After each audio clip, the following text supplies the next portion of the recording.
Hi అండి, అందరికీ నమస్తే. ఈరోజు ఏం చూపిస్తున్నానంటే మన వీడియో ఏంటంటే గోంగూర అండి. చూడండి ఎంత ఒత్తుగా వచ్చిందో గోంగూర. మధ్య మధ్యలో కొద్దిగా లాగేసానండి, నేను మీకు చూపించలేదు. ఇప్పుడు ఉన్నాయి లాగుతున్నాను చూడండి. ఇవ్వండి అలా లాగుతున్నాను. ఎంత ఒత్తుగా వచ్చిందో చూసారా? అంత బలంగా ఒత్తుగా వచ్చిందండి. పుల్ల గోంగూర ఉందండి, మామూలు గోంగూర కూడా ఉంది. రెండు కలిపేసాను నేను ఇత్తనాలు. అలా పొడవి అన్నీ లాగేస్తున్నానండి. మధ్యలో కురస అన్నీ వండుతున్నాను, ఎందుకంటే కురస ఎదుగుతాయి కదా. పొడవి లాగితే అలా లాగేసుకోవాలి.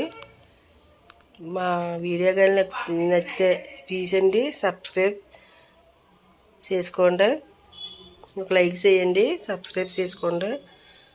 అదిగోండి చూడండి గోంగూర కోసాను. చూడండి ఒక కూరకి సరిపడగా వచ్చింది కదా. అదిగోండి ఇంతేనండి. బాయ్ అండి.